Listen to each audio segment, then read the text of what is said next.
Hi అండి. అందరికీ నమస్కారం. ఈరోజు కథ 'మొరటి మొగుడుతో తొలి రాత్రి' ఫైనల్ పార్ట్. ఇక కథలోకి వెళితే రచ్చబండ దగ్గర వాతావరణం ఒక రణరంగాన్ని తలపిస్తుంది. ఎప్పుడు ప్రశాంతంగా ఉండే ఆ పల్లెటూరు ఇప్పుడు కత్తులు, కట్రల చప్పుళ్లతో మారుమోగుతుంది. పట్నం నుంచి వచ్చిన ఎమ్మెల్యే నరసింహం రౌడీలు ఒకవైపు, తమ ఊరి దొరను, దొరసానిని కాపాడుకోవడానికి ప్రాణాలకు తెగించిన ఊరి జనం మరోవైపు. తన భర్తకు అండగా నిలబడిన జానకి అడుగు ముందుకేసి మాట్లాడిన మాటలు ఊరి జనాల్లో ఒక కొత్త రక్తాన్ని ఉడికించాయి. పట్నం నుంచి వచ్చిన ఆ ఆడపిల్లలో ఇంత ధైర్యం ఉందా అని అందరూ ఆశ్చర్యపోయారు. ఆ ఆశ్చర్యమే వాళ్ళను పోరాడేలా చేసింది. రంగా కళ్ళల్లో అగ్నిగుండం రగులుతుంది. తన ఎడమ చేతికి ఉన్న కత్తి గాయం రక్తాన్ని ప్రవహిస్తున్న ఆ నొప్పి అతనికి ఏమాత్రం తెలియడం లేదు. తన వెనక నిలబడిన జానకి ప్రాణాలకు ఎలాంటి ముప్పు రాకూడదన్న ఒకే ఒక్క లక్ష్యం అతని కండరాలకు 10 ఏనుగుల బలాన్ని ఇస్తుంది. ఎమ్మెల్యే నరసింహం పంపిన 4 రౌడీలు కత్తులు పట్టుకొని రంగా మీదకు దూకారు. రంగా తన కుడి చేత్తోనే వాళ్లను ఎదుర్కొన్నాడు. ఒకడి చేతిలోని కర్రను లాక్కొని వాడి వీపు మీదే బలంగా కొట్టాడు. ఆ దెబ్బకు వాడు కుప్పకూలిపోయాడు. వెనక నుంచి వస్తున్న మరో ఇద్దరిని తన కాళ్ళతో బలంగా తన్ని కింద పడేశాడు. రంగా వేగం, అతని కోపం చూసి రౌడీల గుండెల్లో వణుకు పుట్టింది. ఊరి కుర్రాళ్ళు కూడా ఊరుకోలేదు. మన దొరగారి మీదికే వస్తారా అంటూ నరసింహం మనుషుల మీదకు దూకారు. కారం పొడి చల్లుతూ చేతికి అందిన కర్రలతో వాళ్ళను ఉరికించి కొట్టారు. జానకి ఈ పోరాటాన్ని చూస్తూ కదలకుండా నిలబడిపోయింది. ఒకప్పుడు చిన్న రక్తపు చుక్క చూస్తేనే భయపడిపోయే జానకి ఇప్పుడు తన కళ్ళ ముందే జరుగుతున్న ఈ నెత్తుటి పోరాన్ని ధైర్యంగా ఎదుర్కొంటుంది. నరసింహం పరిస్థితి అర్థమైంది. తన మనుషులు ఊరి జనాల చేతిలో దారుణంగా దెబ్బలు తింటున్నారు. తన పరువు పోతుందని గ్రహించిన అతను కోపంతో ఊగిపోతూ తన జీపులో ఉన్న ఒక తుపాకీని బయటికి తీశాడు. ఆపండ్రా, ఒక్క అడుగు ముందుకు వేసినా కాల్చి పరేస్తాను అంటూ గాలిలోకి ఒక రౌండ్ కాల్చాడు నరసింహం. తుపాకీ శబ్దం వినగానే రచ్చబండ దగ్గర ఒక్కసారిగా నిశ్శబ్దం ఆవరించింది. జనం భయంతో వెనక్కి తగ్గారు. రంగా మాత్రం కదలకుండా అలాగే నిలబడి నరసింహం కళ్ళల్లోకి సూటిగా చూస్తున్నాడు. నరసింహం తుపాకీని రంగా వైపు గురిపెట్టాడు. ఏంట్రా రంగా, నీ ఊళ్ళో నీదే రాజ్యం అనుకున్నావా? నా కొడుకు తల పగలగొట్టిన నిన్ను, ఆ పొగరబోతు పట్నం పిల్లను ఈ ఊరి నడి ఒడ్డున చంపేసి వెళ్తాను. ఎవరు ఆపుతారో చూస్తాను అంటూ వికృతంగా నవ్వాడు. జానకి గుండె ఆగినంత పనైంది. వద్దు అంటూ రంగాకు అడ్డంగా వెళ్ళబోయింది. కానీ రంగా ఆమె చెయ్యి పట్టుకొని తన వెనకే ఉంచాడు. కాల్చురా నరసింహం, దమ్ముంటే కాల్చు, కానీ గుర్తుపెట్టుకో, ఈ రంగగాడి ప్రాణం పోతే నా ఊరి జనం నిన్ను, నీ మనుషులను ఈ ఊరు దాటనివ్వరు, ముక్కలు ముక్కలుగా నరికేస్తారు అని గర్జించాడు రంగా.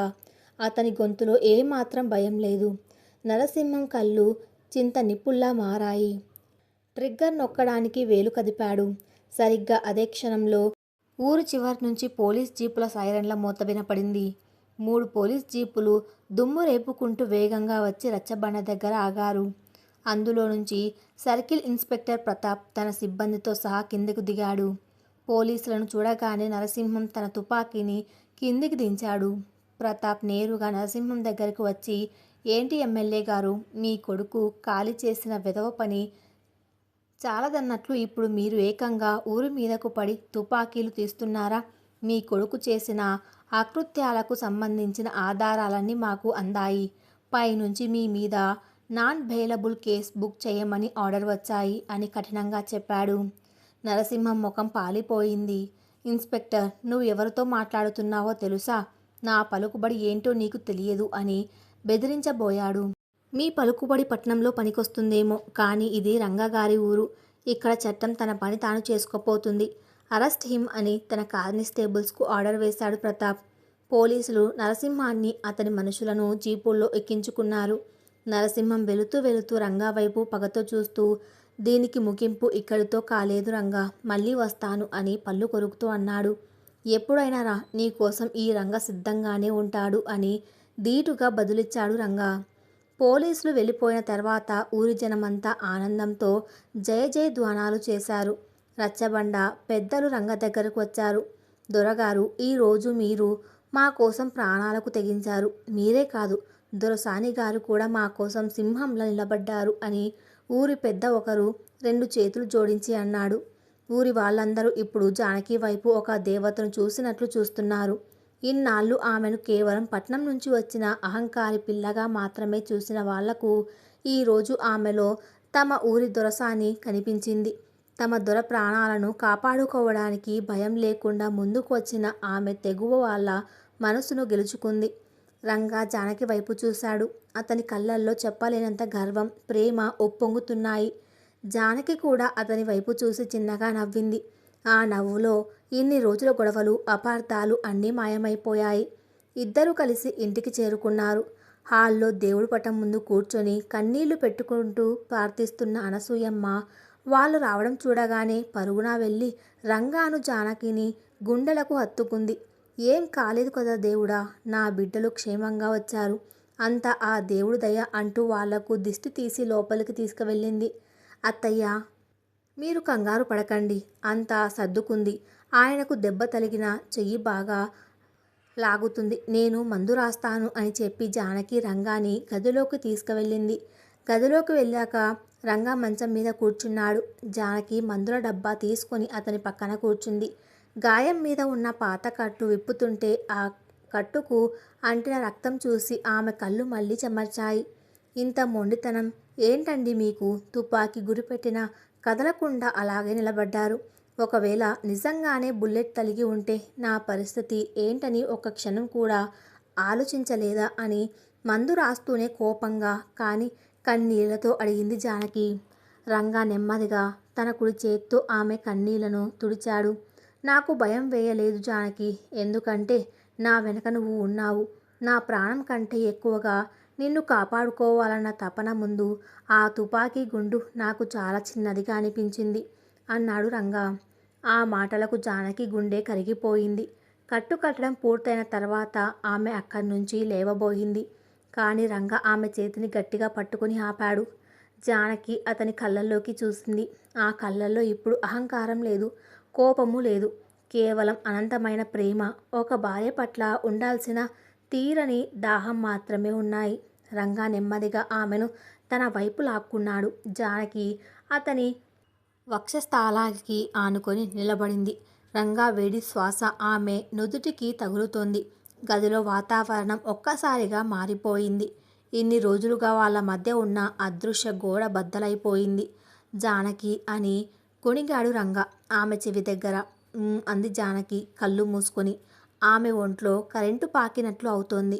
ఇన్నాళ్ళు నిన్ను ఒక శత్రువులా చూశాను, కానీ ఇప్పుడు నా ప్రాణంగా చూస్తున్నాను. ఈ మొరటి మొగుడిని భరిస్తావా జానకి అని అడిగాడు రంగా. జానకి కళ్ళు తెరిచి అతని ముఖాన్ని తన 2 చేతుల్లోకి తీసుకుంది.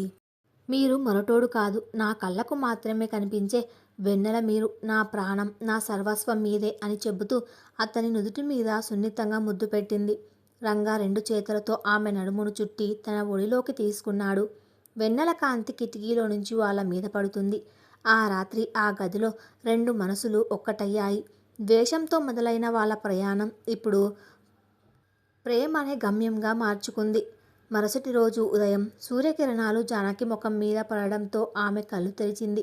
తన పక్కన ప్రశాంతంగా నిద్రపోతున్న రంగాను చూసి ఆమె పెదవులపై ఒక అందమైన చిరునవ్వు వికసించింది. అతని జుట్టును సున్నితంగా సరిచేసి నెమ్మదిగా మంచం దిగింది. స్నానం చేసి అందమైన పట్టుచీర కట్టుకొని నుదుటిన పెద్ద కుంకుమ బొట్టు పెట్టుకొని గదిలో నుంచి బయటకు వచ్చింది జానకి. హాల్లో ఉన్న అనసూయమ్మ జానకిని ఆ రూపంలో చూసి మురిసిపోయింది. ఎంత అందంగా ఉన్నావమ్మ జానకి, సాక్షాత్తు ఆ మహాలక్ష్మి మా ఇంట్లో అడుగుపెట్టినట్లు ఉంది. ఈరోజు పౌర్ణమి కదా, గుడికి వెళ్ళి వద్దామా అని అడిగింది అనసూయమ్మ. తప్పకుండా అత్తయ్య, ఆయన కూడా లేచాక ఇద్దరం కలిసి వెళ్దాం అంది జానకి. కొంతసేపటికి రంగ కూడా తయారై వచ్చాడు. తెల్లటి పంచె, లాల్చీలో అచ్చం ఒక రాజకుమారుడిలా ఉన్నాడు. జానకి అతన్ని చూసి సిగ్గుతో తలదించుకుంది. ఇద్దరు కలిసి గుడికి బయలుదేరారు.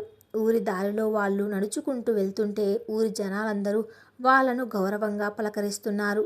దండాలయ్య దొరగారు, దండాలమ్మ దొరసాని గారు అంటూ ప్రతి ఒక్కరూ వాళ్ళను గౌరవిస్తున్నారు. ఇన్నాళ్ళు భయంతో దండం పెట్టిన వాళ్ళు ఇప్పుడు భక్తితో ప్రేమతో దండం పెడుతున్నారు. ఆ మార్పుకు కారణం జానకి అని రంగాకి తెలుసు. గుడికి చేరుకున్న తర్వాత పూజారి వాళ్ళిద్దరికీ హారతి ఇచ్చి తీర్థ ప్రసాదాలు అందించాడు. దొరగారు, మీ జంట కలకాలం పచ్చగా ఉండాలి. దొరసాని గారు వచ్చినప్పటి నుంచి ఈ ఊరికి పట్టిన శని వదిలిపోయింది అని ఆశీర్వదించాడు. గుడి మెట్లు దిగుతుండగా రంగా నెమ్మదిగా జానకి చేతిని పట్టుకున్నాడు. జానకి ఆశ్చర్యంగా అతని వైపు చూసింది. ఊరి వాళ్ళ ముందు ఇలా చెయ్యి పట్టుకుంటే ఏమనుకుంటారు అని చిన్నగా అంది సిగ్గుపడుతూ. నా పెళ్ళాంతో నేను నడుస్తున్నాను, ఎవరేమనుకుంటే నాకేంటి? నువ్వు దొరసానివి జానకి, నాకే కాదు ఈ ఊరికి కూడా అని గర్వంగా అన్నాడు రంగా. వాళ్ళిద్దరూ అలా చేతులు పట్టుకుని నడుచుకుంటూ వెళ్తుంటే ఆ పల్లెటూరి ప్రకృతి కూడా వాళ్ళ ప్రేమను చూసి మురిసిపోతున్నట్లుగా చల్లటి గాలి వీచింది.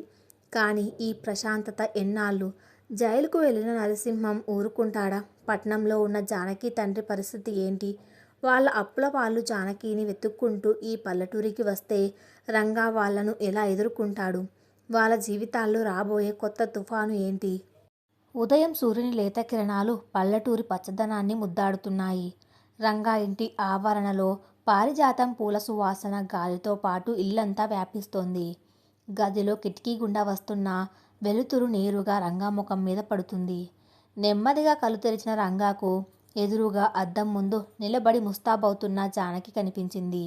ఆమె పసుపు రంగు పట్టుచీర కట్టుకొని తడి జుట్టును తుడుచుకుంటూ నుదుటిన ఎర్రటి సింధూరం పెట్టుకుంటుంది.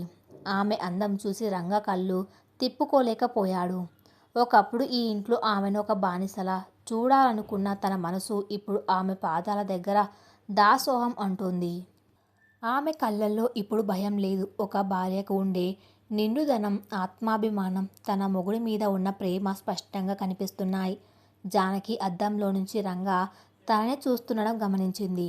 సిగ్గుతో ఆమె బుగ్గలు ఎర్రబడ్డాయి. నెమ్మదిగా వెనక్కి తిరిగి, ఏంటండి అలా చూస్తున్నారు? ఇంకా నిద్రమత్తు వదలలేదా అని చిరునవ్వుతో అడిగింది. రంగా మంచం మీద నుంచి లేచి నెమ్మదిగా ఆమె దగ్గరకు నడిచాడు. నాకు నిద్రమత్తు ఎప్పుడూ వదిలిపోయింది జానకి, కానీ ఇప్పుడు నీ అందం చూస్తుంటే కొత్త మత్తు కమ్ముకుంటుంది అంటూ ఆమె నడుము చుట్టూ చేతులు వేసి తన దగ్గరకు లాక్కున్నాడు. జానకి కంగారుగా చుట్టూ చూసి, వదలండి, అత్తయ్య గారు వస్తారు, ఎవరైనా చూస్తే ఏమనుకుంటారు అంటూ అతని గుండెల మీద చేతులు వేసి నెట్టడానికి ప్రయత్నించింది. కానీ రంగా పట్టు విడలేదు. నా పెళ్ళాన్ని నేను పట్టుకుంటే ఎవరేమనుకుంటే నాకేంటి? నా ఊరికి నేను దొరను, కానీ నా గుండెకు నువ్వు దొరసానివి. నిన్ను ఇలా చూస్తుంటే నా జన్మ ధన్యమైంది అనిపిస్తుంది జానకి అని ఆమె నుదుటి మీద సున్నితంగా ముద్దు పెట్టాడు రంగా. జానకి కళ్ళు మూసుకొని ఆ స్పర్శను ఆస్వాదిస్తుంది. ఇద్దరి మధ్య ఉన్న దూరం, అపార్థాలు పూర్తిగా మాయమైపోయి ఒక కొత్త లోకంలో విహరిస్తున్నారు. సరే కానీ కింద అత్తయ్య గారు పూజకు అన్ని సిద్ధం చేసి మన కోసం ఎదురు చూస్తున్నారు. త్వరగా స్నానం చేసి రండి అని చెప్పి రంగా చేతుల్లో నుంచి తప్పించుకొని గది బయటకు పరుగు తీసింది జానకి. ఆమె వెళ్తున్న వైపే చూస్తూ ముసిముసి నవ్వులు నవ్వుకున్నాడు రంగా. కింద హాల్లో అనసూయమ్మ దేవుడి పటాలకు పూలు అలంకరిస్తుంది. జానకి పరుగున రావడం చూసి, ఏంటమ్మా జానకి, పరుగుతూ లేస్తూ వస్తున్నావు? వాడు మళ్ళీ ఏమైనా విసిగించాడా అని అడిగింది. జానకి సిగ్గుపడుతూ తల దించుకొని, అదేం లేదత్తయ్య, ఆయన స్నానానికి వెళ్ళారు, వస్తున్నారు అని మాట దాటేసింది. అనసూయమ్మకు అంతా అర్థమైంది. ఇన్నాళ్ళు ఈ ఇంట్లో ఉన్న అశాంతి పోయి ఇప్పుడు తన కొడుకు కోడలు సంతోషంగా ఉండడం చూసి ఆమె మనసు ఆనందంతో నిండిపోయింది. కొద్దిసేపటికి రంగా పంచకట్టులో కిందకు వచ్చాడు. ముగ్గురు కలిసి దేవుడికి హారతి ఇచ్చారు. పూజ పూర్తయిన తర్వాత రంగా డైనింగ్ టేబుల్ దగ్గర కూర్చున్నాడు. జానకి వేడివేడి ఇడ్లీలు వడ్డిస్తుంటే అతను ఆమెని తదేకంగా చూస్తున్నాడు. ఏరా రంగా, మొన్నటిదాకా ఆ పిల్లను రాచి రంపాన పెట్టావు, ఇప్పుడు చూస్తే కన్నార్పకుండా చూస్తున్నావు. నీలో ఇంత మార్పు వస్తుందని నేను కలలో కూడా అనుకోలేదురా అంది అనసూయమ్మ నవ్వుతూ. అమ్మ, ఒకప్పుడు నా కళ్ళకు అహంకారం అనే పొర కమ్మి ఉండింది, ఇప్పుడు అది తొలగిపోయింది. నా జానకి విలువ ఏంటో నాకు అర్థమైంది అంటూ జానకి చేతిని పట్టుకున్నాడు రంగా. జానకి ముఖంలో చెప్పలేనంత సంతోషం. కానీ ఈ ప్రశాంతత వాతావరణం ఎంతో కాలం నిలవదని వాళ్లకు తెలియదు. పల్లెటూరులో ప్రేమ చిగురుస్తుంటే పట్నంలో మరో తుఫాను ముంచుకొస్తుంది. పట్నంలో జానకి తండ్రి రామచంద్రరావు ఇల్లు. ఆ ఇల్లు ఎప్పుడు కలకలలాడుతూ ఉండేది. కానీ ఇప్పుడు కళావిహీనంగా మారిపోయింది. రామచంద్రరావు కూతురుని వదిలి వచ్చినప్పటి నుండి నిద్ర లేకుండా కుమిలిపోతున్నాడు. తన అప్పుల వల్ల కూతురు జీవితం నాశనమైందని, రంగాలాంటి రాక్షసుడి చేతిలో ఆమె బలైపోయిందని ఆయన మనసు రగిలిపోతుంది. సరిగ్గా అప్పుడే ఇంటి ముందు 2 కార్లు వచ్చి ఆగాయి. కారులో నుంచి ఒక నలుగురు రౌడీలు దిగారు. వాళ్ళ ముందు భాస్కర్ అనే ఒక వడ్డీ వ్యాపారి ఉన్నాడు. వాడు చాలా క్రూరుడు. అప్పు తీసుకున్న వాళ్ళ రక్తం తాగే రకం. భాస్కర్ నేరుగా ఇంట్లోకి దౌర్జన్యంగా ప్రవేశించాడు. సోఫాలో కూర్చొని ఉన్న రామచంద్రరావు వాళ్ళను చూడగానే భయంతో వణికిపోతూ పైకి లేచాడు. ఏంటి రామచంద్రరావు గారు, అప్పు తీసుకొని నెలలు గడిచిపోతున్నాయి, వడ్డీ లేదు, అసలు లేదు. నా ఫోన్లు ఎత్తడం మానేశావు. నా డబ్బేమైనా చెట్టుకు కాస్తుందా అని గద్దించాడు భాస్కర్. రామచంద్రరావు చేతులు జోడించి, భాస్కర్ గారు, దయచేసి ఇంకొంత సమయం ఇవ్వండి. వ్యాపారంలో భారీ నష్టం వచ్చింది. నా ఆస్తులన్నీ అమ్మి మీ అప్పులు తీరుస్తాను అని బతిమలాడాడు. నీ ఆస్తులు ఏమన్నాయని రా ఇక్కడ? ఈ ఇల్లు తప్ప ఈ ఇల్లు అమ్మినా నా అసలులో సగం కూడా రాదు. నాకు రేపటికల్లా నా 10 లక్షలు టేబుల్ మీద ఉండాలి. లేకపోతే అని ఆగి ఇల్లంతా కలయి చూశాడు భాస్కర్. లేకపోతే ఏంటి? వణుకుతూ అడిగాడు రామచంద్రరావు. నీకు ఒక కూతురు ఉందట కదా, చాలా అందంగా ఉంటుందని విన్నాను. డబ్బు కట్టకపోతే ఆ పిల్లను నాకు అప్పగించు. నా గెస్ట్ హౌస్లో ఒక నెల రోజులు ఉంచుకొని నా అప్పు చెల్లు వేసుకుంటాను అని అసహ్యంగా నవ్వాడు భాస్కర్. ఆ మాట వినగానే రామచంద్రరావులో కోపం కట్టలు తెంచుకుంది. పక్కనే ఉన్న టీపాయ్ మీద ఉన్న ఫ్లవర్ వాస్ తీసుకుని భాస్కర్ తల మీద కొట్టబోయాడు. కానీ రౌడీలు వెంటనే ఆయనను అడ్డుకొని కింద పడేసి ఇష్టం వచ్చినట్లు తన్నారు. రక్తం వస్తున్న రామచంద్రరావును కాలర్ పట్టుకొని పైకి లేపాడు భాస్కర్. ఏరా, నా మీద చెయ్యి ఎత్తుతావా? నీ కూతురు ఎక్కడ ఉందో చెప్పరా అని గర్జించాడు. నా కూతురు జానకికి పెళ్ళైపోయింది. ఆమె ఇప్పుడు నా దగ్గర లేదు అని రొప్పుతూ చెప్పాడు రామచంద్రరావు. పెళ్ళైపోయిందా? ఎవరిని చేసుకుందిరా? సీతానగరం దొర రంగాను అని చెప్పాడు రామచంద్రరావు. సీతానగరం రంగా అన్న పేరు వినగానే భాస్కర్ ముఖంలో రంగులు మారాయి. ఆ పేరు పట్నంలో కూడా చాలా ఫేమస్. మొండివాడు, దెబ్బ కొడితే ప్రాణం పోయేలా కొడతాడు అన్న పేరు రంగాకి ఉంది. భాస్కర్ కొద్దిగా వెనక్కి తగ్గాడు. ఓహో, రంగగాడి భార్య నీ కూతురు. సరే అయితే నీ అప్పు ఆ రంగగాడే తీరుస్తాడు. రేపు నేను సీతానగరం వస్తున్నాను. డబ్బులు సిద్ధంగా ఉంచుకోమని నీ అల్లుడికి చెప్పు. లేదంటే మొగుడి ముందే నీ కూతురుని లాక్కొస్తాను అని బెదిరించి అక్కడి నుంచి వెళ్ళిపోయాడు భాస్కర్. రామచంద్రరావు గుండె పగిలిపోయింది. తన వల్ల జానకి జీవితం మళ్ళీ ప్రమాదంలో పడబోతుందేమో అని భయపడ్డాడు. రంగ తన కూతురిని ఇప్పటికే పని మనిషిలా చూస్తున్నాడు. ఇప్పుడు ఈ అప్పుల వల్ల వెళితే రంగ జానకిని ఇంట్లో నుంచి గెంటేస్తాడని ఆయన భయం. పోలీస్ స్టేషన్లో అదే సమయంలో పట్నంలోని సెంట్రల్ జైల్ బయట ఎమ్మెల్యే నరసింహం బెయిల్ మీద బయటకు వస్తున్నాడు. 2 రోజుల కిందటే రంగా చేతిలో దెబ్బలు తిని అరెస్ట్ అయిన నరసింహం కళ్ళల్లో పగ రగులుతుంది. తనను, తన కొడుకును ఊరి జనం ముందు అవమానించిన రంగాను చంపేయాలని అతను రగిలిపోతున్నాడు. నరసింహం బయటకు రాగానే భాస్కర్ అక్కడికి వచ్చాడు. భాస్కర్ నరసింహానికి బినామీ. నరసింహం డబ్బే భాస్కర్ వడ్డీలకు తిప్పుతుంటాడు. అన్నా, మీకు బెయిల్ వచ్చినందుకు సంతోషం. ఆ రంగగాడికి ఎలా బుద్ధి చెప్పాలో నేను ప్లాన్ వేస్తున్నాను అన్నాడు భాస్కర్ దండం పెడుతూ. నరసింహం జీపులో కూర్చుంటూ, వాడిని మామూలుగా చంపకూడదు భాస్కర్. వాడి పరువును బజారుకు లాగాలి. వాడి అహంకారాన్ని ముక్కలు చేయాలి. వాడికి బలం వాడి ఊరి జనం, వాడి భార్య. ఆ పట్నం పిల్ల జానకిని వాడి ముందు అవమానిస్తే వాడు మానసికంగా చచ్చిపోతాడు అని కసిగా అన్నాడు. అప్పుడు భాస్కర్ చిన్నగా నవ్వి, అన్నా, ఆ జానకి ఎవరో కాదు, మన దగ్గర అప్పు తీసుకుని ఎగరేస్తున్న రామచంద్రరావు కూతురు. వాడికి 10 లక్షల అప్పు ఉంది. డబ్బు కట్టకపోతే కూతురుని లాక్కొస్తానని ఈ రోజే వాడిని బెదిరించి వచ్చాను అని చెప్పాడు. నరసింహం కళ్ళల్లో క్రూరమైన ఆనందం వెల్లివేసింది. ఏంటి, రామచంద్రరావు గాడి కూతురు ఆ జానకి? అద్భుతం భాస్కర్. ఇప్పుడు మనకు రంగగాడిని కొట్టడానికి సరైన ఆయుధం దొరికింది. ఆ 10 లక్షల పత్రాలు తీసుకుని వెంటనే రామచంద్రరావు ఇంటికి వెళ్ళు. వాడిని లాక్కొని సీతానగరం బయలుదేరు. నేను నా మనుషులతో అక్కడకు వస్తాను. అప్పు తీర్చిని మామ పరువు లేని పెళ్ళాం, రంగగాడి పరువు ఆ ఊరి రచ్చబండ మీద తీద్దాం అని భయంకరంగా నవ్వాడు నరసింహం. వాళ్ళ కుట్ర సీతానగరాన్ని ముంచెయ్యడానికి సిద్ధమవుతుంది.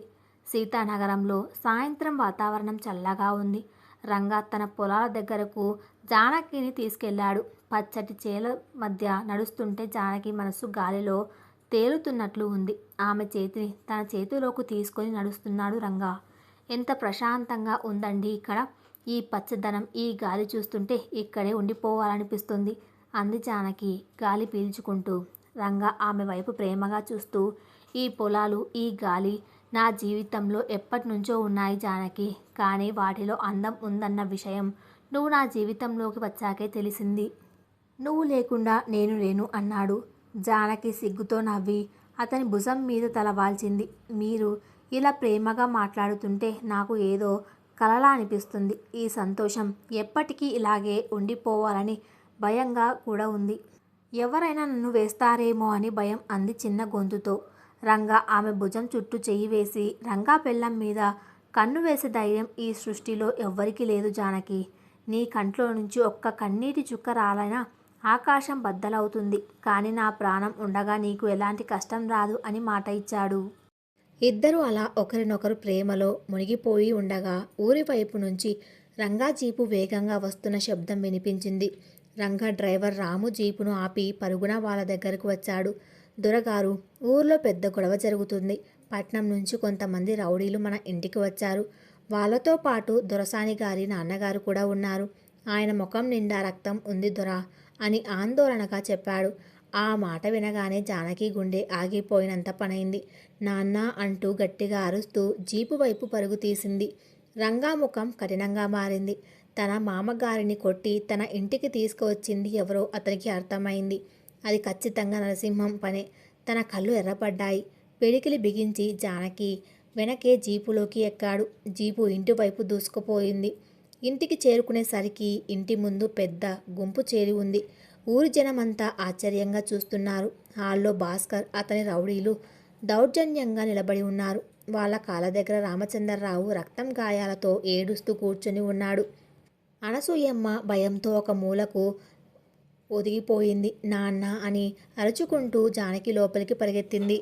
రామచంద్రరావు దగ్గర మోకాల మీద కూర్చుని ఆయన ముఖం మీద ఉన్న రక్తాన్ని తన గొంగుతో తుడుస్తూ వెక్కి వెక్కి ఏడ్చింది. నాన్న, ఏంటిది? ఎవరు కొట్టారు మిమ్మల్ని? ఇలా ఎందుకు అయ్యారు? రామచంద్రరావు కూతురుని చూసి, నన్ను క్షమించు తల్లి. నా అప్పుల వల్ల నీ పరువు బజారున పడుతుంది. నన్ను చంపేయమను జానకి. ఈ నరకం నేను చూడలేకపోతున్నాను అని రోధించాడు. అప్పుడే రంగా లోపలికి వచ్చాడు. అతని రాకతో గదిలో ఒక్కసారిగా ఉష్ణోగ్రత పెరిగినట్లు అయింది. రంగా కళ్ళు నేరుగా భాస్కర్ మీద పడ్డాయి. ఎవర్రా నువ్వు? నా ఇంట్లోకి వచ్చి నా మామ మీద చెయ్యి చేసుకుంటావా? నీకు ప్రాణాల మీద తీపి లేదా అని గర్జించాడు రంగా. భాస్కర్ ఒక్క క్షణం భయపడ్డాడు. కానీ వెంటనే జేబులో నుంచి అప్పు పత్రాలు తీసి రంగా ముఖం మీదకు విసిరాడు. ఏంటి రంగదొర, కోపం వస్తుందా? నీ మామ నాకు 10 లక్షలు బాకీ ఉన్నాడు. అప్పు తీర్చకపోతే కూతురుని తీసుకెళ్ళి నా గెస్ట్ హౌస్లో పెడతామని చెప్పాను. అయినా ఇవ్వలేదు. అందుకే తీసుకెళ్ళడానికి వచ్చాను అని నీచంగా మాట్లాడాడు భాస్కర్. ఆ మాట వినగానే రంగా ఒంట్లో నరాలు పొంగాయి. ఒక ఉప్పెనలా ముందుకు దూకి భాస్కర్ గొంతు పట్టుకొని గాల్లోకి ఎత్తాడు. నా పెళ్ళాం గురించి ఇంకొక మాట నీ నోటి నుంచి వస్తే నీ నాలుక కోసి కుక్కలకు వేస్తాన్రా అని అరిచాడు. భాస్కర్ ఊపిరి ఆడక గిలగిలలాడుతున్నాడు. రౌడీలు ముందుకు రాబోతే రంగా ఒక్క చూపుతో వాళ్ళను అక్కడే ఆపేశాడు. అప్పుడే వాడిని వదులు రంగా అంటూ వెనక నుంచి ఒక గొంతు వినిపించింది. అందరూ వెనక్కి తిరిగి చూశారు. ఎమ్మెల్యే నరసింహం, అతని వెనక ఒక 20 మంది గూండాలు ఆయుధాలతో నిలబడి ఉన్నారు. నరసింహం నవ్వుతూ లోపలికి వచ్చాడు. ఏంటి రంగా, పరువు పరువు అని ప్రాణాలు ఇస్తావు కదా. ఇప్పుడు చూడు, నీ భార్య తండ్రి ఒక అప్పుల పక్షి. ఊరి జనమంతా చూస్తున్నారు. నీ మామ డబ్బు కట్టకపోతే చట్ట ప్రకారం వాడి కూతురు అంటే నీ భార్య మా దగ్గర ఊడింగం చెయ్యాలి. ఇప్పుడు చెప్పు రంగా, నీ పరువు ఏమైంది అని ఎగతాళిగా అన్నాడు. ఊరు జనమంతా ఒకరి ముఖాలు ఒకరు చూసుకుంటున్నారు. దొరగారికి ఎంత అవమానం అని గుసగుసలాడుకుంటున్నారు. జానకి కన్నీళ్లు పెట్టుకుంటూ రంగా వైపు చూసింది. తన వల్ల తన భర్త పరువు పోతుందని ఆమె కుమిలిపోతుంది. కానీ రంగా కళ్ళల్లో ఏమాత్రం భయం కానీ సిగ్గు కానీ లేవు. భాస్కర్ని కిందకు విసిరేసి నరసింహం వైపు నడిచాడు. నరసింహం, అప్పు 10 లక్షలే కదా, నా మామ చేసిన అప్పు ఆయనది కాదు, ఇప్పుడు అది రంగగాడిది. డబ్బు కోసం కదా వచ్చారు. డబ్బు ఇచ్చి మీ మొహాన కొడతాను, కానీ మా మామ మీద చేసుకున్నందుకు, నా భార్య గురించి తప్పుగా మాట్లాడినందుకు మీరు చెల్లించాల్సిన మూల్యం వేరే ఉంది అని కఠినంగా అన్నాడు రంగా. ఏం చేస్తావురా అన్నాడు నరసింహం అహంకారంగా. డబ్బు కడతాను, కానీ ఆ డబ్బు తీసుకెళ్లడానికి మీలో ఒక్కడు కూడా ప్రాణాలతో మిగిలుండడురా అని గర్జించాడు రంగా. రంగాలోని ఆ భయంకరమైన కోపం చూసి నరసింహం మనుషులు ఒక్కసారిగా వణికిపోయారు. జానకి కళ్ళల్లో నీళ్లు ఆగిపోయాయి. తన తండ్రి కోసం, తన పరువు కోసం నిలబడిన ఆ మొరటి మొగుడిని చూసి ఆమె గుండె ఉప్పొంగిపోయింది. మరి రంగా ఆ రౌడీల మూకను ఎలా ఎదుర్కొంటాడు? 10 లక్షల అప్పును ఎలా తీరుస్తాడు? నరసింహం కుట్రలకు రంగా బుద్ధి చెబుతాడా? సీతానగరం జమీందార్ ఇల్లు ఒక రణరంగంలా మారింది. హాల్లో నిలబడిన ఎమ్మెల్యే నరసింహం, వడ్డీ వ్యాపారి భాస్కర్ల కళ్ళల్లో క్రూరమైన అహంకారం రక్తిస్తోంది. వాళ్ళ వెనక ఉన్న 20 మంది ఆయుధాదారులైన రౌడీలు ఊరి జనాలను భయభ్రాంతులకు గురిచేస్తున్నాయి. నేల మీద రక్తపు గాయాలతో పడి ఉన్న తన తండ్రి రామచంద్రరావును చూసి జానకి గుండె పగిలేలా ఏడుస్తుంది. ఆమె కన్నీళ్లు రంగా గుండెను శూలంలా గుచ్చుతున్నాయి. ఏంటి రంగదురా, నిశ్శబ్దమైపోయావు? నీ గర్జన ఏమైంది? నీ పొగరు ఎక్కడికి పోయింది? 10 లక్షల అప్పు తీర్చకపోతే నీ మామను ఇక్కడే చంపేస్తాం. ఆ తర్వాత నీ భార్య జానకిని మా పట్నం గెస్ట్ హౌస్కు ఊడిగం చేయడానికి తీసుకెళ్తాం. ఆపడానికి నీ ఊరి జనం వస్తారా, లేక నువ్వు వస్తావా అని నరసింహం వికృతంగా నవ్వాడు. ఊరి జనం అంతా గుమ్మం దగ్గర గుంపులాగా నిలబడి చూస్తున్నారు. వాళ్ళ మనసులు రగులుతున్నాయి. కానీ నరసింహం మనుషుల చేతుల్లో ఉన్న కత్తులు, తుపాకులు చూసి ముందుకు రాలేకపోతున్నారు. జానకి ఏడుస్తూ రంగకాల దగ్గరకు వచ్చింది. ఏండి, దయచేసి నాన్నను కాపాడండి. నా వల్ల మీకు, మీ కుటుంబానికి ఇంత అవమానం జరుగుతుందని నేను అనుకోలేదు. నన్ను క్షమించండి. నాన్న ప్రాణాలు దక్కడం కోసం నేను ఎక్కడికైనా రావడానికి సిద్ధమే. కానీ నాన్నను వదిలేయమనండి అంటూ విలవించింది. ఆ మాట వినగానే రంగా కళ్ళు ఎర్రబడ్డాయి. ఒంట్లో రక్తం ఉడికిపోయింది. జానకి చేతులు పట్టుకొని ఆమెను పైకి లేపాడు. ఆమె కన్నీళ్లను తన వేళ్లతో తుడుస్తూ అత్యంత గంభీరమైన గొంతుతో అన్నాడు. జానకి, నువ్వు ఈ సీతానగరం దొరసానివి, ఈ రంగా ప్రాణానివి. నీ కంటి నుంచి ఒక్క కన్నీటి చుక్క కింద పడితే ఈ ఊరి మట్టి కూడా సహించదు.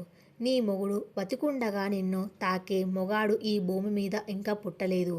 నువ్వు ఏడవకు, ధైర్యంగా ఉండు అని ఆమె తల నిమిరాడు. రంగాలోని ఆ నిశ్చయమైన ధైర్యాన్ని చూసి జానకి గుండెల్లో ఒక కొత్త నమ్మకం పుట్టింది. రంగా నెమ్మదిగా వెనక్కి తిరిగి తన నమ్మకమైన డ్రైవర్ రాము వైపు చూశాడు. రాము, లోపల నా గదిలో ఉన్న ఇనుప పెట్టె నుంచి 10 లక్షల నగదు తీసుకురా అని ఆజ్ఞాపించాడు. నరసింహం, భాస్కర్ ఒకరి ముఖం ఒకరు చూసుకున్నారు. అంత పెద్ద మొత్తం రంగా ఇంట్లోనే సిద్ధంగా ఉంచుతాడని వాళ్ళు ఊహించలేదు. కొద్ది నిమిషాల్లోనే రాము ఒక పెద్ద నల్లటి బ్యాగులో బయటకు వచ్చాడు. రంగా ఆ బ్యాగ్ను అందుకొని భాస్కర్ కాళ్ళ దగ్గరకు విసిరాడు. ఇదిగో భాస్కర్, 10 లక్షల అసలు, దానికి తోడు నీ వడ్డీ కూడా ఇందులో ఉంది. లెక్క పెట్టుకో. నా మామ చేసిన అప్పు ఇక్కడితో తీరిపోయింది. ఆ అప్పు పత్రాలు ఇటీ విసిరేయ్ అని గర్జించాడు రంగా. భాస్కర్ వణుకుతున్న చేతులతో ఆ బ్యాగ్ తెరిచి చూశాడు. అందులో కలకలలాడే నోట్ల కట్టలు ఉన్నాయి. వాడు వెంటనే జేబులో నుంచి రామచంద్రరావు సంతకం చేసిన అప్పు పత్రాలను తీసి రంగాకు ఇచ్చేశాడు. రంగా ఆ పత్రాలను జానకి చేతిలో పెడుతూ, ఇవి కాల్చేయ్ జానకి, నీ తండ్రికి ఉన్న ఏకైక బంధనం ఈ రోజుతో ముగిసిపోతుంది అన్నాడు. జానకి వణుకుతున్న చేతులతో ఆ పత్రాలను దేవుడి దీపం దగ్గరకు తీసుకెళ్లి తగలబెట్టేసింది. నరసింహం ముఖం నల్లగా మారిపోయింది. డబ్బులు వస్తే రంగా మోకాళ్ళ మీద పడతాడని అనుకున్నాడు. కానీ రంగా డబ్బులు మొహాన్ని కొట్టేసరికి అతని అహంకారం దెబ్బతింది. సరే రంగా, అప్పు తీరిపోయింది. రామచంద్రరావు అప్పు తీరినా నా కొడుకు కాలిని నువ్వు జైలుకు పంపించినందుకు, నన్ను ఊరి జనం ముందు అవమానించినందుకు నా పగ ఇంకా తీరలేదు. డబ్బులు తీసుకుని మేము వెళ్ళిపోతాం, కానీ నిన్ను, నీ భార్యను ఇక్కడే నరికి పాతేసి వెళ్తాం అని నరసింహం అరవగానే అతని వెనక ఉన్న 20 మంది రౌడీలు ఒకేసారి కత్తులు దూసి రంగా వైపు దూసుకొచ్చారు. దొర అని జానకి అనసూయమ్మ భయంతో కేకలు పెట్టారు. కాని రంగా ఏమాత్రం చలించలేదు. హాల్లో ఉన్న ఒక పెద్ద టేకు కర్రను చేతిలోకి తీసుకున్నాడు. ఒక సింహం తన గుహలోకి వచ్చిన వేట కుక్కల మీద పడినట్లు రంగా ఆ రౌడీల మూక మీదకు లగించాడు. మొదటి రౌడీ కత్తితో రంగా తల మీద నరకబోయాడు. రంగ క్షణాలు తప్పుకొని చేతిలోని కర్రతో వాడి చేతి మీద బలంగా కొట్టాడు. టపాల్ మని శబ్దంతో వాడి చెయ్యి విరిగి కత్తి కింద పడిపోయింది. రంగా అక్కడితో ఆగలేదు. వాడి రొమ్ము మీద తన్నడంతో వాడు హాలు అవతల ఉన్న గోడకు కొట్టుకొని కుప్పకూలాడు.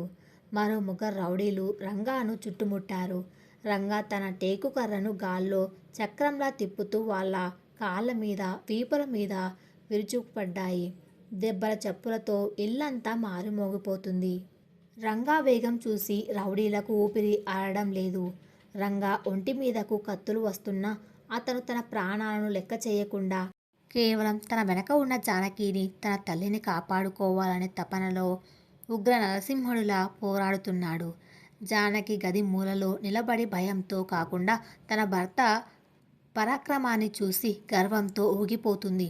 ఒక రౌడీ దొంగతనంగా వెనక నుంచి కత్తితో రంగా వైపు వెళ్లడం జానకి గమనించింది. ఆమెలో పాత జానకి లేదు. ఇప్పుడు ఆమె ఒక వీరనారి. పక్కనే ఉన్న కంచు ఇత్తడి బిందెను తీసుకొని ఆ రౌడీ తల మీద బలంగా విసిరి కొట్టింది. ఆ దెబ్బకు వాడు తల పట్టుకొని కింద పడగా రంగా వెనక్కి తిరిగి వాడిని కాలితో తన్ని పడేశాడు. రంగా జానకి వైపు చూశాడు. ఆమె కళ్ళల్లో ఉన్న ధైర్యం అతనికి 100 ఏనుగుల బలాన్ని ఇచ్చింది. 5 నిమిషాల్లో 20 మంది రౌడీలు చేతులు కాళ్ళు విరిగి రక్తం ఓడుతూ నేల మీద పడి మూలుగుతున్నారు. హాల్లో రంగా ఒక్కడే సింహంలా నిలబడి రొప్పుతున్నాడు. అతని తెల్లటి లాల్చి మీద రౌడీల రక్తం చుక్కలు పడి అతని ఉగ్ర రూపాన్ని మరింత భయంకరంగా చూపిస్తున్నాయి. ఇదంతా చూసి భాస్కర్ నరసింహం గుండెలు ఆగిపోయినంత పనైంది. నరసింహం భయంతో వణుకుతూ వెనక్కి తగ్గబోయాడు. రంగా నెమ్మదిగా నరసింహం దగ్గరకు నడిచాడు. ప్రతి అడుగు భూమి అదిరేలా పడుతోంది. నరసింహం కాలర్ పట్టుకొని ఒకే ఒక దెబ్బ కొట్టాడు. ఆ దెబ్బకు నరసింహం నోట్లో నుంచి రక్తం చిమ్మింది. 2 పళ్ళు రాలి కింద పడ్డాయి. నరసింహం, నువ్వు ఎమ్మెల్యేవి కావచ్చు, పట్నంలో నీకు 100 మంది మనుషులు ఉండవచ్చు. కానీ ఇది సీతానగరం. ఇక్కడ రంగా మాటే శాసనం. నా జోలికి వస్తే భరించాను, నా ఊరి జోలికి వస్తే క్షమించాను. కానీ నా భార్య జోలికి, నా కుటుంబం జోలికి వస్తే యముడినైనా సరే ప్రాణాలతో తిరిగి వెళ్ళలేడు అని నరసింహాన్ని కిందకు విసిరేశాడు. సరిగ్గా అదే సమయానికి ఇన్స్పెక్టర్ ప్రతాప్ పెద్ద ఫోర్స్తో లోపలికి వచ్చాడు. హాల్లో ఉన్న పరిస్థితి చూసి ప్రతాప్ ఆశ్చర్యపోయాడు. ఇన్స్పెక్టర్, చూసారా? ఈ రంగ మమ్మల్ని చంపడానికి ప్రయత్నించాడు. వీడిని ఎన్కౌంటర్ చేయండి అని నరసింహం ఏడుస్తూ అన్నాడు. ప్రతాప్ నవ్వుతూ, నరసింహం గారు, మీ ఆటలుక సాగవు. మీరు బెయిల్ మీద బయటకు వచ్చి రౌడీలను తీసుకుని దౌర్జన్యంగా ఒకరింట్లోకి ప్రవేశించి హత్యా ప్రయత్నం చేసిన దృశ్యాన్ని బయట ఉన్న ఊరి జనం వీడియోలు తీశారు. మీ బినామీ భాస్కర్ చేస్తున్న అక్రమ వడ్డీ వ్యాపారాల చిట్టా అంతా మాకు దొరికింది. మిమ్మల్ని ఈసారి ఏ చట్టం కాపాడలేదు అని చెప్పి నరసింహానికి, భాస్కర్కి బేడీలు వేశాడు. పోలీసులు రౌడీలందరినీ ఈడ్చుకుంటూ జీపుల్లోకి ఎక్కించారు. ఊరు జనమంతా ఒకేసారి రంగా దొరగారికి జై, జానకి దొరసాని గారికి జై అంటూ నినాదాలు చేశారు. ఆ శబ్దానికి సీతానగరం అంతా ప్రతిధ్వనించింది. అంతా సర్దుకున్నాక జానకి పరుగున వెళ్ళి తన తండ్రి రామచంద్రరావును పట్టుకొని ఏడ్చింది. రంగా కూడా రామచంద్రరావు దగ్గరికి వచ్చి ఆయన చేతులు పట్టుకొని లేపాడు. మామగారు, మిమ్మల్ని ఈ స్థితిలో చూసినందుకు నన్ను క్షమించండి. మీ అల్లుడు ఉండగా మీ కంటి నుంచి నీరు రాకూడదు అని రంగా ఎంతో మర్యాదగా అన్నాడు. రామచంద్రరావు కళ్ళల్లో ఆనంద బాష్పాలు రాలాయి. ఆయన రంగా చేతులను పట్టుకొని, రంగా, నన్ను క్షమించు బాబు. నిన్ను ఒక మోసగాడివని, రాక్షసుడివని అనుకున్నాను. నా కూతురి జీవితాన్ని నాశనం చేశావని ప్రతిరోజు నరకం అనుభవించాను. కానీ ఈరోజు తెలిసింది, నా కూతురు ఒక సింహం నీడలో ఉంది. ఆమెకు ఏ లోటు రాదు. నీలాంటి అల్లుడు దొరకడం నా అదృష్టం అని ఏడ్చాడు. అనసూయమ్మ ముందుకు వచ్చి, వియంకరు గారు, గతం గతం. ఇకపై మీరు పట్నంలో ఒంటరిగా ఉండాల్సిన అవసరం లేదు. మా ఇంట్లోనే మా కళ్ళ ముందే ఉంటారు అంది.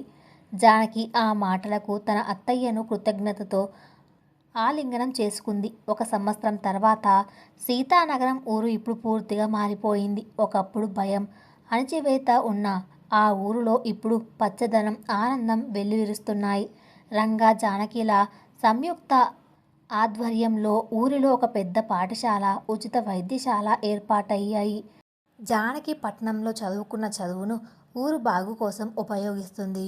ఊరి ప్రజలందరికీ ఆమె కేవలం దొరసాని కాదు, ఒక కన్న తల్లిలా మారిపోయింది. రామచంద్రరావు కూడా సీతానగరంలోనే ఉంటూ రంగా వ్యవసాయ పనులను, ఊరి పాఠశాల బాధ్యతలను చూసుకుంటూ ఎంతో సంతోషంగా కాలం గడుపుతున్నారు. ఆ రోజు శ్రావణ శుక్రవారం. జమీందార్ ఇల్లంతా తోరణాలు, ముగ్గులతో కలకలలాడుతుంది. ఊరి ముత్తైదువులంతా జానకి పిలుపు మేరకు ఇంటికి వచ్చారు. ఇల్లంతా మంగళ వాయిద్యాల శబ్దాలు వినిపిస్తున్నాయి. జానకి ఒక అందమైన ఎరుపు రంగు కాంచీపురం పట్టుచీర కట్టుకొని, ఒంటి నిండా బంగారు నగలు పెట్టుకొని దేవతలా కూర్చొని ఉంది. ఆమె ముఖంలో ఒక ప్రత్యేకమైన తేజస్సు, నిండుతనం కనిపిస్తున్నాయి. అవును, జానకి ఇప్పుడు గర్భవతి. సీతానగరం వారసుడిని తన గర్భంలో మోస్తుంది. ఊరి ఆడవాళ్ళంతా జానకికి పసుపు కుంకుమలు రాసి ఓడి బియ్యం పోసి దీవించారు. మా దొరసాని గారు చల్లగా ఉండాలి, పుట్టబోయే బిడ్డ ఊరికి వెలుగు తీసుకురావాలి అని ఆశీర్వదించారు. పూజ ముగిసిన తర్వాత అందరికీ తాంబూలాలు ఇచ్చి పంపించారు. సంధ్యా సమయం అయ్యింది. ఆకాశం గులాబీ, నారింజ రంగుల కలయికతో ఎంతో అందంగా ఉంది. చల్లటి మలయమారుతం వీస్తుంది. జానకి మేడపై ఉన్న విశాలమైన బాల్కనీలోకి వచ్చి నిలబడింది. పచ్చటి పొలాలు, ప్రశాంతమైన ఊరు చూస్తుంటే ఆమె మనసు కృతజ్ఞతతో నిండిపోయింది. తన జీవితం ద్వేషంతో, భయంతో మొదలైన ఇప్పుడు ఇంతటి పరమానందానికి చేరుకుంటుందని ఆమె ఎప్పుడూ అనుకోలేదు. వెనక నుంచి రంగా నెమ్మదిగా నడుచుకుంటూ వచ్చాడు. పట్టుపంచే లాల్చీలో అతను ఎంతో గంభీరంగా ఉన్నాడు. జానకి వెనక నిలబడి ఆమె నడుము చుట్టూ చేతులు వేసి తన వైపు తిప్పుకున్నాడు. జానకి అతని గుండెల మీద తల వాల్చింది. ఏంటి దొరసాని గారు, ఒంటరిగా నిలబడి ఏం ఆలోచిస్తున్నారు అని రంగా ఆమె చెవిలో ఎంతో మృదువుగా అడిగాడు. ఒకప్పటి ఆ మొరటు గొంతులో ఇప్పుడు కేవలం అమృతం లాంటి ప్రేమ వినిపిస్తోంది. ఏం లేదు నాదా, మన ప్రయాణం గుర్తొస్తుంది. మిమ్మల్ని మొదటిసారి చూసినప్పుడు భయంతో వణికిపోయాను. మిమ్మల్ని ఒక మొరటోడు అనుకున్నాను. కానీ ఆ మొరటుతనం వెనక ఇంతటి హిమాలయమంత ప్రేమ ఉందన్న విషయం నాకు ఆలస్యంగా తెలిసింది. మిమ్మల్ని నా భర్తగా పొందడం నా పూర్వజన్మ సుకృతం అంది జానకి కళ్ళలో ఆనంద బాష్పాలు తుడుచుకుంటూ. రంగా ఆమె గడ్డాన్ని పైకి ఎత్తి ఆమె కళ్ళల్లోకి సూటిగా చూశాడు. ఆ కళ్ళల్లో కేవలం జానకి మాత్రమే ఉంది. జానకి, నేను మొరటోడిని. నువ్వు నా జీవితంలోకి రాకపోతే నేను అలాగే ఉండిపోయేవాడిని. నాలోని రాక్షసుడిని చంపి ఒక మనిషిగా మార్చింది నువ్వే. ఈ ఊరికి నేను దొరను కావచ్చు, కానీ నీ ప్రేమ ముందు నేను ఎప్పుడూ ఒక దాసుడినే. నా వంశాన్ని నిలబెట్టే బిడ్డను నాకు ఇస్తున్నావు. నీకు నేను ఏమిచ్చి రుణం తీర్చుకోగలను అంటూ ఆమె నుదుటి మీద, ఆ తర్వాత ఆమె గర్భం మీద సున్నితంగా ముద్దు పెట్టాడు రంగా.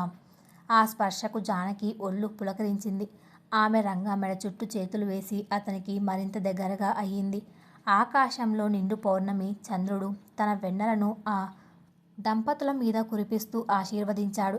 ద్వేషంతో మొదలైన ఆ మొరటి మొగడి పట్నం పిల్లల బంధం ఇప్పుడు ప్రేమ, నమ్మకం, త్యాగాల పునాదుల మీద ఒక శాశ్వతమైన మహాకావ్యంగా ముగిసింది.